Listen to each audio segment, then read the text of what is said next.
नमस्कार, आप देख रहे हैं कच्चा चिट्ठा। मैं हूं आपके साथ प्रीति रघुनंदन। आज हम खोलने जा रहे हैं दाऊद इब्राहिम का ऐसा कच्चा चिट्ठा जिसमें मौत बांटने के उसके धंधे की पोल खुलेगी।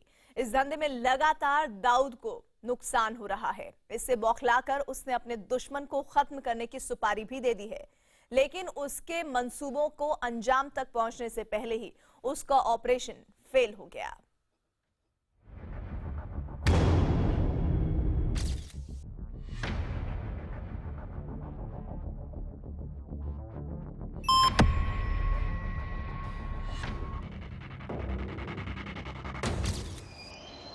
हेलो सफदर, नासिर बात कर रहा हूँ अनीस भाई के यहाँ से।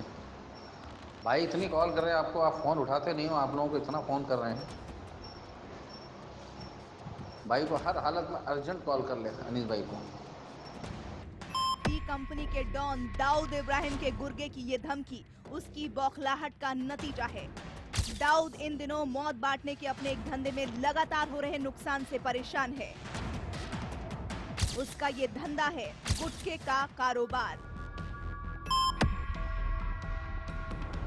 दाऊद अपने काले धंधों के गढ़ यानी दुबई में कई दशकों से गुटखा किंग बना हुआ था, लेकिन अब उसके ही गढ़ में चुनौती उसे मिल रही है। इससे दाऊद की नींद उड़ गई है। वो इस कदर परेशान हो चुका है कि अपने दुश्मनों को फोन कर धमकियां दे रहा है। हम आपको एक बार फिर सुनाते हैं दाऊद के गुर्गे की वो धमकी। हेलो सफदर, नासिर बात कर रहा हूँ अनीस भाई के यहाँ से। भाई इतनी कॉल कर रहे हैं आपको, आप फ़ोन उठाते नहीं हो। आप लोगों को इतना फ़ोन कर रहे हैं, भाई को हर हालत में अर्जेंट कॉल कर ले अनीस भाई को। दाऊद का गुर्गा जिस शख्स को धमकी दे रहा है उसका नाम सफदर है। पहले आप सफदर के बारे में जान लीजिए। सफदर गुटखे का धंधा करता है और दुबई में ही रहता है। इस वक्त सफदर अकेले ही दुबई में गुटखे का धंधा कर रहा है, लेकिन किसी जमाने में वो दुबई में दाऊद का गुटखे का धंधा संभालने वाले हसन के साथ मिलकर कारोबार करता था। कभी दाऊद के भाई अनीस इब्राहिम के दोस्त हसन के साथ गुटखे का कारोबार करने वाला सफदर अब अकेले इस धंधे में जुट गया है। इस वजह से दाऊद का गुटखे का कारोबार दुबई में खत्म होने की कगार पर पहुंच गया है। डी कंपनी से अलग होकर सफदर ने दुबई में गुटखे का धंधा शुरू किया। उसके इस धंधे की जड़ें हिंदुस्तान में भी थी। सफदर भले ही दुबई में बैठकर गुटखे का कारोबार कर रहा हो, लेकिन उसकी जड़ें गुजरात के जामनगर में है। यहीं से गुटखा बनाकर दुबई सप्लाई होता है। गुजरात के जामनगर में सफदर का गुटखा बनाने का पूरा काम उसके चाचा अशफाक खत्री देखते हैं। अशफाक जामनगर में गुटखा बनाकर दुबई भेजते हैं, जहां सप्लाई समेत बाकी काम सफदर देखता है। सफदर का गुटखा दुबई में इस कदर मशहूर हो चुका है कि अब दाऊद की कंपनी से बना गुटखा लोग नहीं खरीद रहे हैं।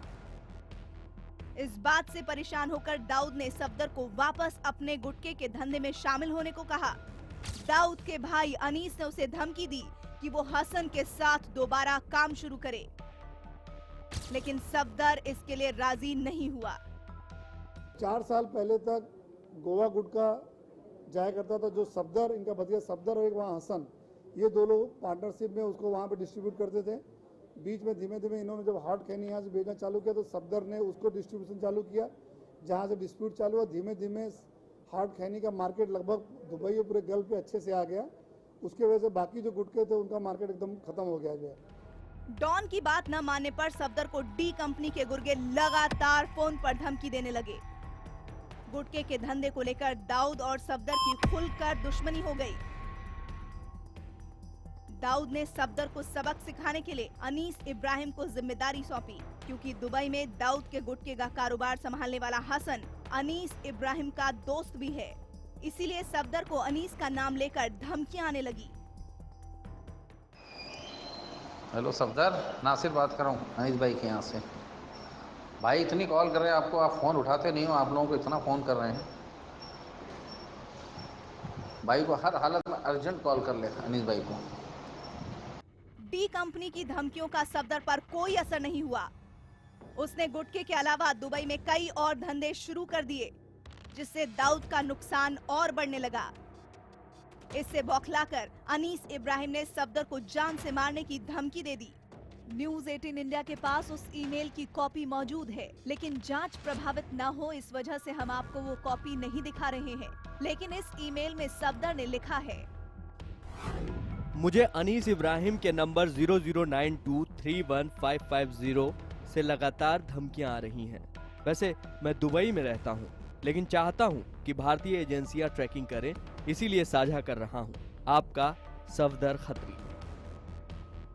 दुबई में इस वक्त डी कंपनी के काले कारोबार का गढ़ है। ऐसे में डी कंपनी वहां कोई ऐसा काम नहीं करना चाहती है जिससे दुबई पुलिस उसके पीछे पड़े। इसीलिए उसने सफदर को सबक सिखाने के लिए एक बड़ी साजिश रची, जिसके निशाने पर थे सफदर के चाचा अशफाक, जो गुजरात में सफदर का कामकाज देख रहे हैं। गुटखे के धंधे में हो रहे नुकसान ने दाऊद की नींद उड़ा रखी थी। वहीं कभी उसके धंधे में ही सहयोगी रहे सफदर ने जब उसकी बात मानने से इनकार कर दिया तो दाऊद बुरी तरह भड़क गया। इसके बाद उसने सफदर को सबक सिखाने की साजिश रची और उसके निशाने पर सफदर के चाचा अशफाक आ गए।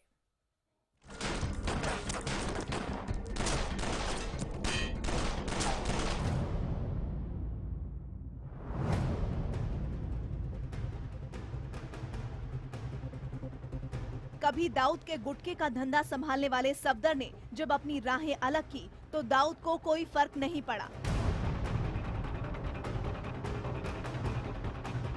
लेकिन जब सफदर के धंधे से दाऊद को सीधे चुनौती मिलने लगी तो दाऊद परेशान हो उठा। उसने पहले सफदर को मिलकर धंधा करने की पेशकश की, लेकिन जब वो नहीं माना तो वो बौखला उठा।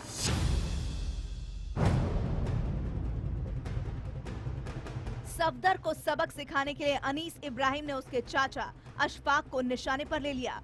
उसने जामनगर में अशफाक को खत्म करने के लिए शार्प शूटर्स को भेज दिया। इसके लिए उसने 20 लाख रुपए की सुपारी दी, जिसमें 1 लाख रुपए दिए भी गए थे। अनीस इब्राहिम ने नासिक के रामदास रहाणे से संपर्क किया, जो डी कंपनी का पुराना गुर्गा है। अनीस ने उसे व्हाट्सएप के जरिए मैसेज कर हत्या की सुपारी दी। अनीस ने ये सुपारी जिस नंबर से दी वो भी हमारे पास है। रामदास को सुपारी देने के लिए अनीस ने जो व्हाट्सएप मैसेज भेजा वो भी न्यूज 18 इंडिया के पास है।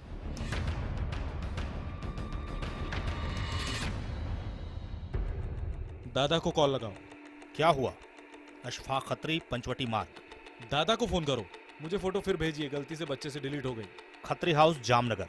2 wheelers beside one office, another residence. Anees Ibrahim चाहकर भी सफदर की हत्या दुबई में कर पाने की स्थिति में नहीं था। ऐसे में उसने अपने शार्प शूटर रामदास रहाणे की मदद ली।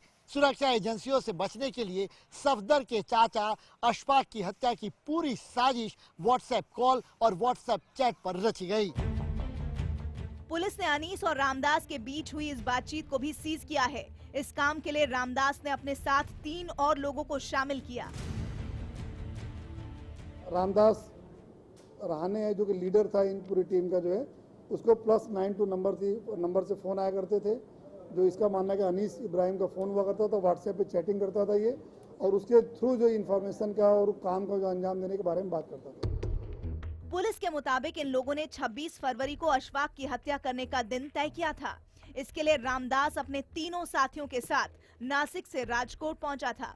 इन लोगों की साजिश थी कि अशफाक को इस तरह मारा जाए जिससे ये लगे कि ये किसी स्थानीय अपराधी की वारदात है। इसीलिए इन लोगों ने तय किया कि वो चाकू से अशफाक की हत्या करेंगे। इसके लिए वो 2 बाइक भी चोरी करने वाले थे, लेकिन चोरी की गई बाइक की नंबर प्लेट बदलकर ये उसी से जामनगर आने वाले थे। रामदास ने एक रिवॉल्वर अपने पास रखी थी ताकि अशफाक की हत्या के वक्त कोई आसपास आए तो गोली चलाई जा सके।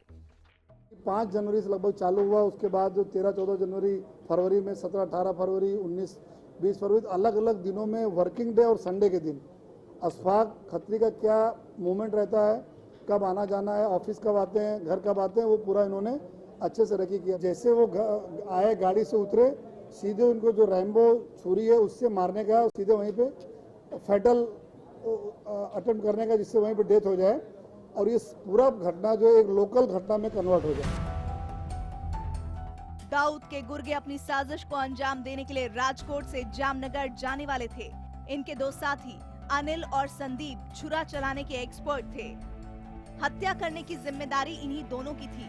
वारदात को अंजाम देने का वक्त 26 फरवरी को रात 8 से 9 बजे के बीच तय हुआ था, क्योंकि इस वक्त जहां पर ये अशफाक की हत्या करने वाले थे वहां काफी सन्नाटा होता है।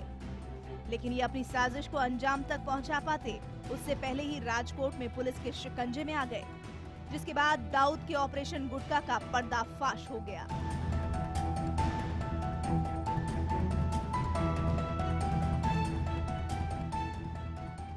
डी कंपनी मौत बांटने वाले हर सामान का धंधा करती है, फिर चाहे वो गुटखा हो या फिर नशे के दूसरे सामान। इसके लिए दाऊद ने पूरी दुनिया में अपना नेटवर्क बना रखा है। लेकिन अब दाऊद के अपने धंधों पर पकड़ कमजोर होती जा रही थी, जिसकी वजह से वो काफी बेचैन है।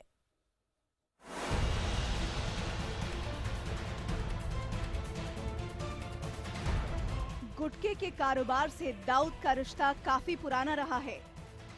इससे जुड़े कई मामलों में दाऊद का पहले भी नाम आ चुका है। सफदर के चाचा अशफाक की हत्या की पूरी साजिश जिस तरह रची गई है, उसके सामने आने के बाद सुरक्षा एजेंसियों की नींद उड़ गई है, क्योंकि इससे एक बार फिर साबित हो रहा है कि पाकिस्तान से लेकर दुबई और भारत में अब भी दाऊद की जड़ें काफी मजबूत हैं। अशफाक खत्री की घर से लेकर ऑफिस की निजी जानकारी अनीस इब्राहिम को दुबई में बैठे बैठे मिल रही थी। उसकी सूचना के आधार पर ही शार्प शूटर नासिक से जामनगर के लिए निकले थे। वो किसी बात को अंजाम दे पाते इससे पहले ही राजकोट पुलिस के हत्थे चढ़ गए। सुरक्षा एजेंसियों के मुताबिक ये खतरा इसलिए भी बढ़ जाता है क्योंकि अनीस के व्हाट्सएप मैसेज से साफ है कि वो अशफाक के घर का पता तो अच्छी तरह जानता ही है। इसके अलावा भी उसके पास अशफाक से जुड़ी कई जानकारियां थी, जबकि अशफाक के मुताबिक उसने कभी भी अनीस इब्राहिम या उसके किसी सहयोगी के साथ कोई काम नहीं किया है। इसके बावजूद अनीस ने उससे जुड़ी हर जानकारी हासिल कर ली। मुझे तो भी पता ही नहीं था कि ये लोग आ रहे हैं, और ये तो राजकोट पुलिस की इफेक्टिवनेस की वजह से ये लोग पकड़े गए। कोई भी बिजनेस अभी तक के मैंने नहीं किया उनसे और ना देखा है उसको कभी। खाड़ी देशों में दाऊद के गुटखा कारोबार की जांच में सीबीआई भी काफी दिनों से लगी हुई है, क्योंकि दाऊद का गुटखा कारोबार कई देशों में फैला हुआ है। जांच एजेंसियों को शक है कि दाऊद का गुटखा का कारोबार पाकिस्तान, यूएई और ब्रिटेन में फैला हुआ है। सितंबर 2016 में सीबीआई ने दाऊद के गुटखा कारोबार के बारे में पाकिस्तान, यूएई और ब्रिटेन से जानकारी मांगी थी। ये जानकारी अदालत के जरिए मांगी गई थी। जांच एजेंसियों को शक है कि दाऊद पूरी दुनिया में गैर कानूनी तरीके से गुटखे का कारोबार कर रहा है। सीबीआई दाऊद इब्राहिम और अनीस इब्राहिम के खिलाफ गुटखे के अवैध कारोबार में शामिल होने को लेकर अदालत में आरोप पत्र भी दाखिल कर चुकी है, जिसमें दाऊद और अनीस के अलावा भारत के 2 गुटखा कारोबारियों का भी नाम शामिल है। इन पर अवैध तरीके से दाऊद के लिए कराची में गुटखा फैक्ट्री लगवाने का आरोप है। कराची में दाऊद की इस गुटखा फैक्ट्री को अब अनीस इब्राहिम ही चलाता है। इस मामले की जांच कर रही सीबीआई को अब तक दाऊद के इस कारोबार से जुड़े कई अहम सबूत मिल चुके हैं। गुटखा कारोबार में दाऊद का नाम पहली बार 2002 में आया था।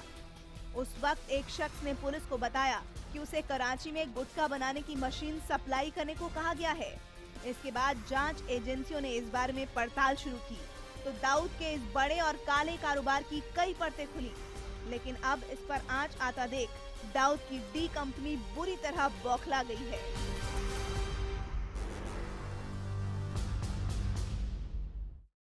और इसी के साथ ही कच्चा चिट्ठा में आज बस इतना ही।